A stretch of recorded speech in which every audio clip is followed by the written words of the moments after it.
Ladies, gentlemen, and all variations thereupon, it's the end of the year, and you know that means only one thing. It's time for the second annual Harbo Awards. Last year we looked at the entirety of the 2010s, handing out all sorts of awards, mainly because there wasn't actually any Doctor Who on during 2019. However, this year has been full of Doctor Who content to talk about, so we have some returning awards and some brand new awards. 2020 has certainly been a year. I don't think anyone could have predicted just how wild it ended up being. I mean, we even got the announcement that Christopher Eccleston would return as the Ninth Doctor. Who saw that coming? What a strange year. But now that we've reached the end, why don't you just kick back and relax, seeing the new year in with style, as we take a trip down the best and worst of Doctor Who in the godforsaken year of 2020. Let the 2020 Harbo Awards begin. Before we get to the awards, let me just take a moment to tell you about my VPN of the year, NordVPN. So you've probably heard of this service before, but there's a very good reason why. NordVPN is the most secure and powerful VPN out there, with over 5,200 servers across 59 countries. Now, nobody likes to be tracked or watched online, so Nord is kind of like the Doctor of the internet, shielding you and keeping your sensitive data safe. Without a VPN, your information is wide out in the open and unsecured, especially if you're using public Wi-Fi. Never trust public Wi-Fi. But with the VPN, you can keep it masked and protected from anyone trying to steal your information. Not only does Nord keep you safe online, but it also allows you to trick websites into thinking you're in entirely different countries, allowing you to stream region-exclusive shows on Netflix. I often hear from international viewers asking how they can watch British shows like Doctor Who because they don't have it readily available where they live. Well, with Nord you can just set your location to another country and you'll be able to watch them on Netflix. It's as simple as that. It's great being able to travel all over the world without moving a muscle, which is especially handy if you need to bypass internet censorship, one of Nord's other specialities. Personally, I've actually been using Nord myself for a couple of years now, and it's well worth getting because it's so useful and gives you some real peace of mind, along with those benefits of accessing region-specific TV shows. You can get NordVPN now for just £2.86 a month by going to the link in the description below and using the code Wholmes. You'll even get 4 months completely free if you sign up to a 2-year deal. It's honestly a great deal that allows you to get so much more out of the internet and really protect you in the long run. So a big thank you to NordVPN for sponsoring this video, and again, that's the code HARBOWORMS for 68% off NordVPN and 4 months free on top of your 2-year deal. Now, let's give out some awards. To begin, we have a returning award from last year's ceremony. Last time, Rachel Talalay earned a deserved victory as Director of the Decade, with impressive episodes such as Heaven Sent and The Doctor Falls proudly brandishing her name. However, Doctor Who Series 12 brought 4 new directors into the fold, without a single returning name. Regardless of the narrative quality of the episodes, some definitely stand out with good directing, so the award of Best Director goes to Emma Sullivan of Can You Hear Me and The Haunting of Villa Diodati. After primarily working on shows like Doctors and Holby City, it would always be hard to step into the Thunderdome of the very unique Doctor Who. However, I think Emma Sullivan does an absolutely stellar job on her 2 Series 12 episodes, Can You Hear Me and The Haunting of Villa Diodati. Both have incredibly distinct looks and feels about them, with Can You Hear Me being a very good looking and vibrant science fiction episode, along with The Haunting of Villa Diodati absolutely nailing its gothic horror vibe, creating quite an oppressive feeling that really aids the story it's telling. I think that both of these episodes just stand out so much more than the other Series 12 episodes, since they have such great directions. From the striking cave painting animated segment of Can You Hear Me, to the dark and stormy haunted house in Villa Diodati, both episodes are just great to look at, so first time Doctor Who director Emma Sullivan thoroughly deserves this award. Doctor Who has always been known for its largely standalone episodes, with hundreds of actors only being in one episode and no more. It's one of the show's greatest strengths, allowing all sorts of people to come in and be a supporting character in a story, often launching their careers as a result. From Jessica Hines to Lindsay Duncan, many actors have made a lasting impression in a supporting role, leading to my next award, Best Supporting Actor on TV in 2020. And the winner is Goran Visnjic Nikola Tesla's Night of Terror. Personally, I don't think this award could have gone to anyone else. Doctor Who has had a history of doing an incredible job realising historical figures, and Goran Visnjic is another prime example of this with his portrayal of Nikola Tesla. He perfectly nails that eccentric inventor personality, along with adding an emotional and tragic undertone, really reflecting the real person he's portraying. It's basically Visnjic who single-handedly makes the episode good, even doing a better job in the episode than Jodie Whittaker herself, leading to some people wishing he was the Doctor instead. I think that's such a testament as to the quality of Visnjic in this episode. Much like Tony Curran as Vincent van Gogh in Vincent and the Doctor, Goran Visnjic really makes you feel like you're watching the real Nikola Tesla in an adventure with the Doctor, bringing Tesla to life so effectively. So obviously he's the best supporting actor.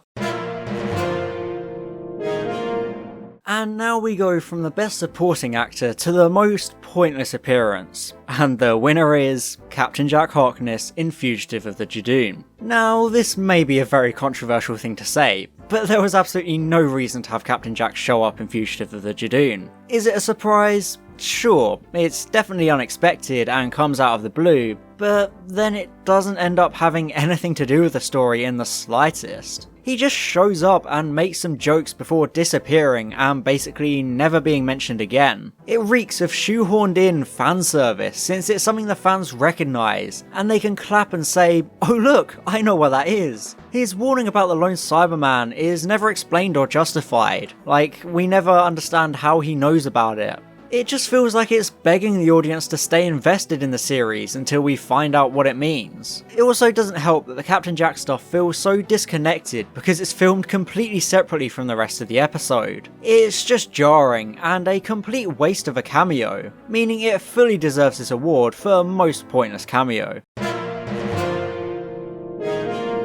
So we've already awarded the Best Director and Best Supporting Actor of Series 12. So next up is obviously the award for Best Series 12 Writer. There were 7 writers across the 10 episodes of Series 12, but only one of them can stand out above the rest for crafting the concepts and narratives of the series. And the winner is Russell T Davies. Former Doctor Who showrunner Russell T Davies is the best writer of Series 12, because most of the series is just forced nostalgia for his era of the show, in a desperate move to keep fans happy. Gallifrey being destroyed is just a repeat of the Time War. The Sacha Dhawan Master is just a repeat of the Sim Master. You have a chameleon arch reveal with a Time Lord. Spyfall Part 2 has parts that are just lifted from Sound of Drums, and so on. So much of it has been done before that I think it's pretty straightforward to say that Davies is the best Series 12 writer, even without penning a single word for it. Or maybe Series 12 was just that bad that none of the actual writers really earned the award.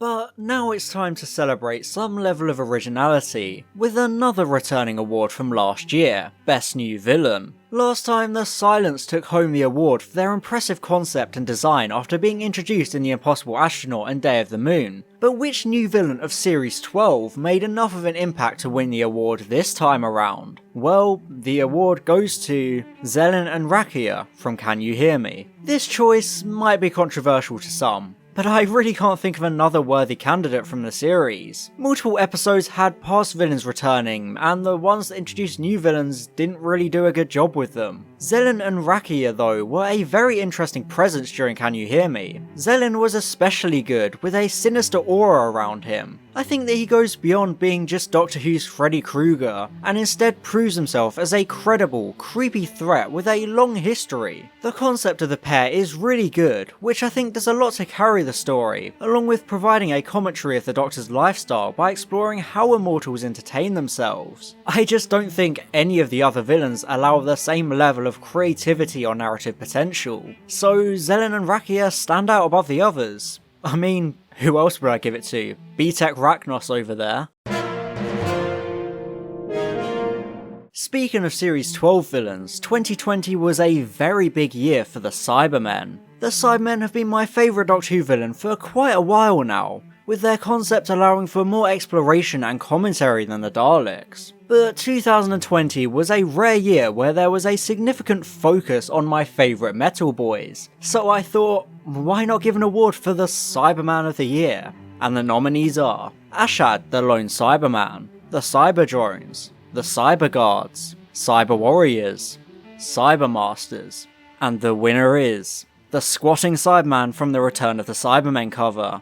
What an absolute unit. Look at this amazing specimen. I don't think anyone can question this choice here, because of this Cyberman's meteoric rise to power. Almost overnight, this lad became the most beloved Cyberman of them all. There are so many fascinating questions posed by this one Cyberman. Why is he squatting? Is he pink? Why is he pink? Truly the most interesting and mysterious Cyberman from 2020, and I can't wait to find out more about him. Here's to you, Squatting Cyberman. You're officially the Cyberman of the Year. Congratulations, you've earned it. Although maybe not that much, since every other Cyberman this year was a complete disgrace to the monster. Now, as I mentioned at the start of the video, this has been a bit of a wild year. We've had all sorts of crazy things happening, but the biggest of them all has been the worldwide pandemic, plaguing, well, the world. In order to try and stop the rapid spread of this disease, many countries went into lockdown, trapping everyone indoors with nothing to do. So, in a surprising turn of events, the Doctor Who community came together, with watch-alongs of episodes and all sorts of new and old things released and made. It created a strong sense of unity within a very fractured fanbase. So this special award is designed to celebrate that, awarding the best new piece of media created during lockdown. And the nominees are Revenge of the Nestine by Russell T Davies, The Best of Days by Stephen Moffat, Farewell Sarah Jane by Russell T Davies, Strax Saves the Day by Stephen Moffat, and the award goes to Farewell Sarah Jane by Russell T Davies. As good as the other lockdown minisodes are, I don't think it would be fair to give any other minisode this award.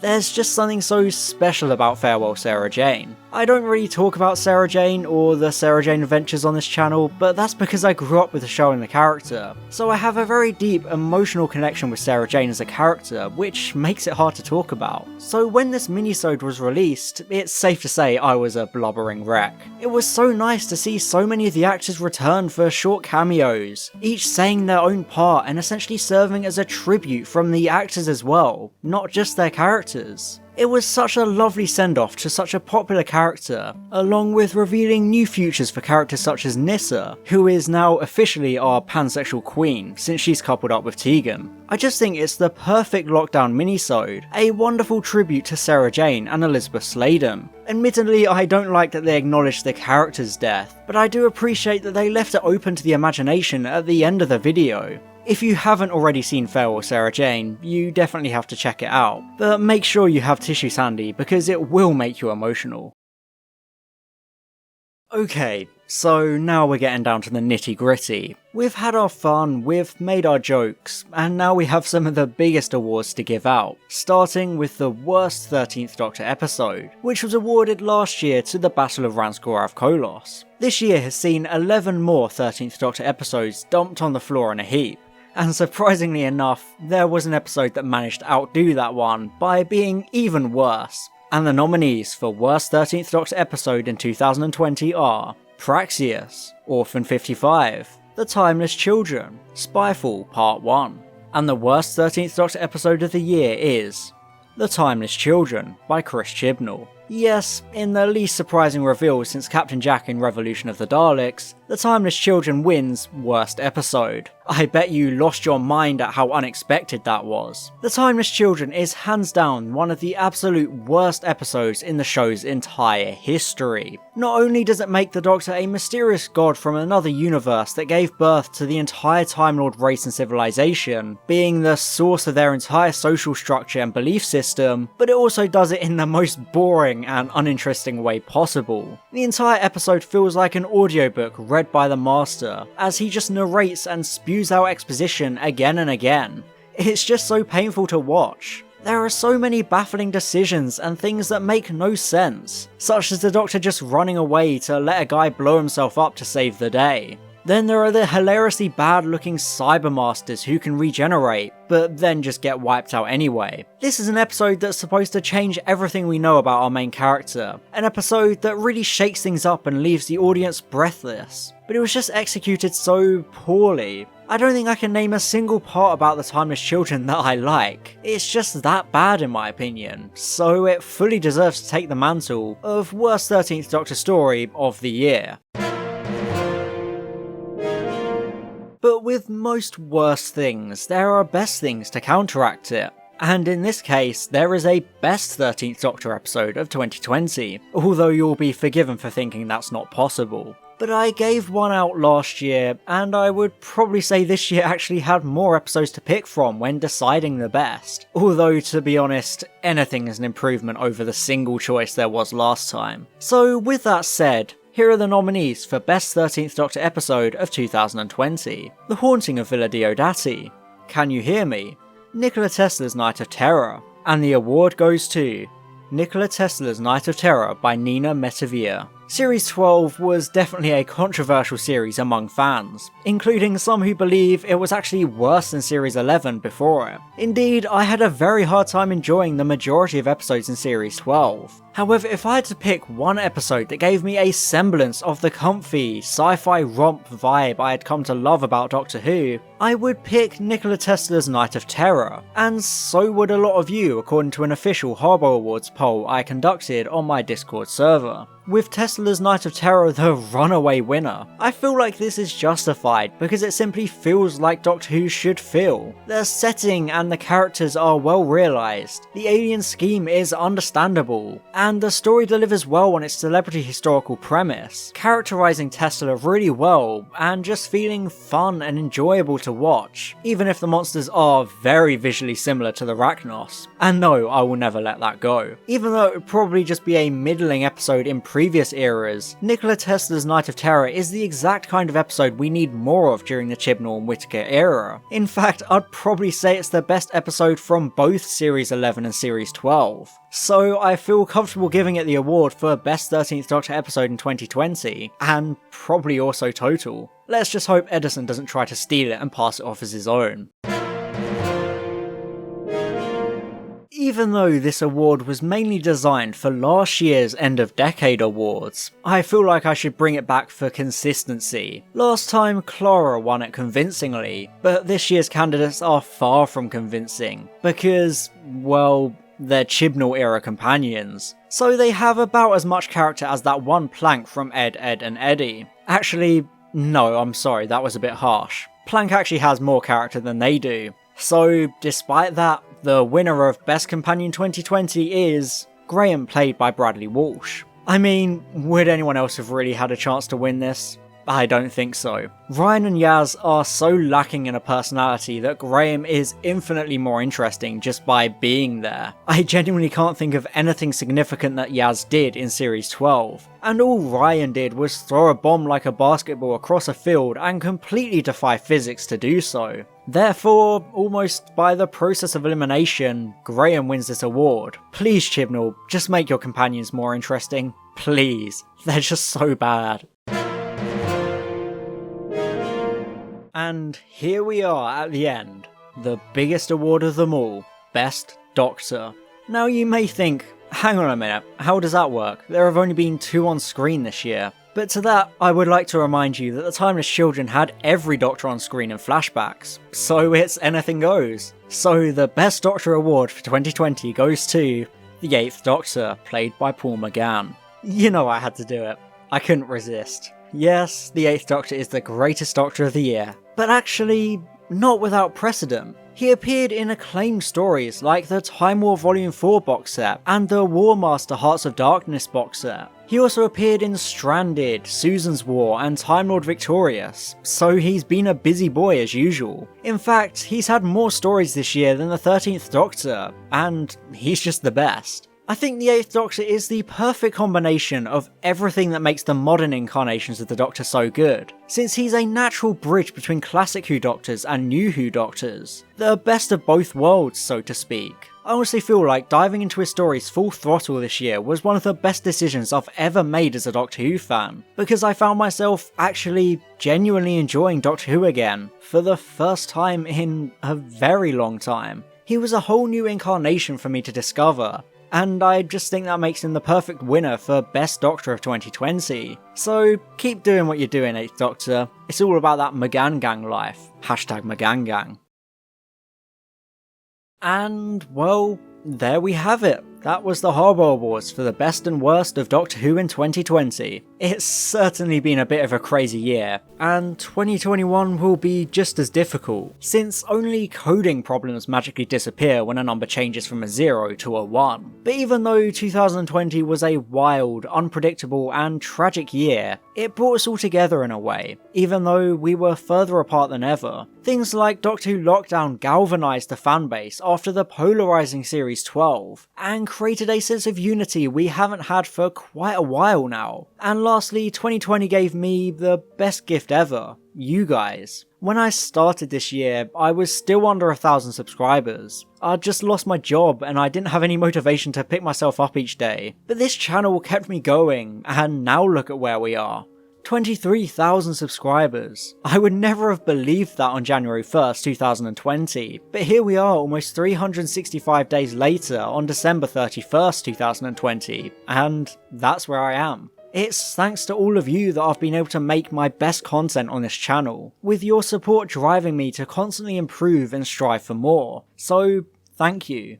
All of you. Whether you're a Patreon supporter, a Discord member, a regular watcher, or even if this is your first video, every single one of you has made this journey possible. Who knows what trials and tribulations this new year will bring, but I'll keep doing my best to give back to you for all of your support. So have a happy new year, and I'll see you in the next video.